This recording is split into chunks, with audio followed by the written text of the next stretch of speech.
The US Federal Reserve Chairman has urged Congress to lift the country's borrowing limit to avoid a potentially disastrous debt default. In a university address, Ben Bernanke warned the US economy was still at risk from political gridlock over the deficit. His call echoed US President Barack Obama, who also urged Congress to raise the country's federal debt level so it can pay its bills. Mr Obama used an address to mark the end of his first term to call on Republicans to quickly pass the legislation, saying, "We are not a deadbeat nation." Republicans in Congress have two choices here. They can act responsibly and pay America's bills, or they can act irresponsibly and put America through another economic crisis. But they will not collect a ransom in exchange for not crashing the American economy. The financial well-being of the American people is not leverage to be used. The full faith and credit of the United States of America is not a bargaining chip. President Obama said a vote to increase the debt limit didn't authorise more spending, but rather allowed the government to pay for spending already passed by the Congress.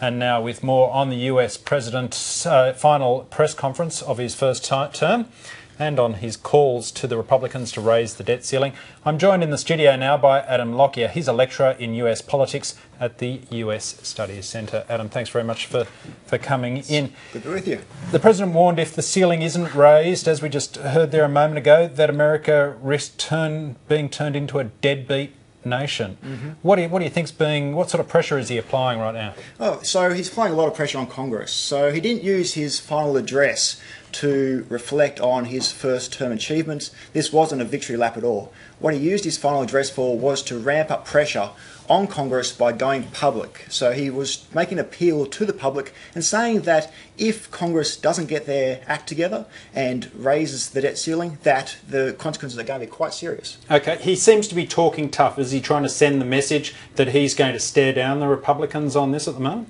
Yes, so it's in his interest to try to get clean air for his second term. And so he doesn't want to replay what's been going on repeatedly for the last 2 years in Washington, D.C., which is a repeat of this debt ceiling crisis. Every time that they reach the debt ceiling, the Republicans are playing hardball and saying they're not going to raise the debt ceiling unless there's corresponding cuts in government spending. And so he doesn't want to keep playing that game. So he's trying to get some clean air now. And as we saw with the fiscal cliff issue the other week, is the trump card that Barack Obama is able to play here the fact that polls are showing that the American public are blaming the Republicans for this problem more so than the Democrats and President Obama himself? That's right. However, many of the Republicans that are playing hardball in Congress aren't appealing to the wider American demographic. Who they're appealing to is their constituencies. And their constituencies in many cases are just as fervent that there must be government spending cuts to any corresponding increase in the debt ceiling. So the Republicans in Congress aren't necessarily appealing to the wider American audience, particularly in the House.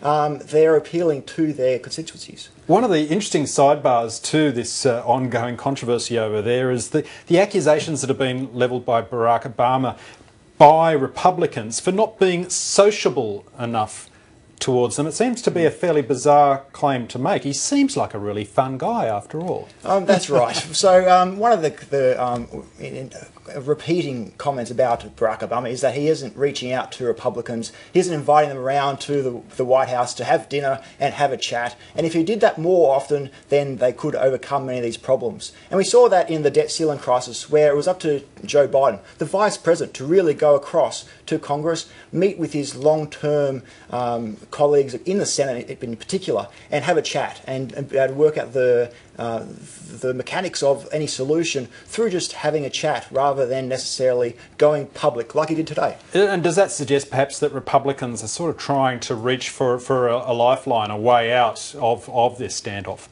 So they are looking for a way out, particularly in the Senate. The Senate, when it comes to the debt ceiling, tends to be far more willing to make compromises, whereas it's really the Republicans in the House of Representatives that are Well, we saw that in the voting patterns over the fiscal cliff, didn't we? Absolutely. So we're going to see probably a replay of that, where it's in the next few days, up to a week, it looks likely that the House is going to introduce a bill which is going to have a whole raft of government spending cuts associated with any increase to the debt ceiling. When that reaches the Senate, then we'll wait and see what happens there. It will look likely that the Republicans in the Senate and the House and the Democrats in the Senate are more likely to be compromising to the White House. Now, while Obama wraps up his first term and prepares for his official inauguration next week, the other criticism that's getting levelled at him is that he's not being inclusive enough towards women, because he's started doling out the top jobs in his administration, and there's a shortage of women amongst those senior positions. Yeah, so when Obama came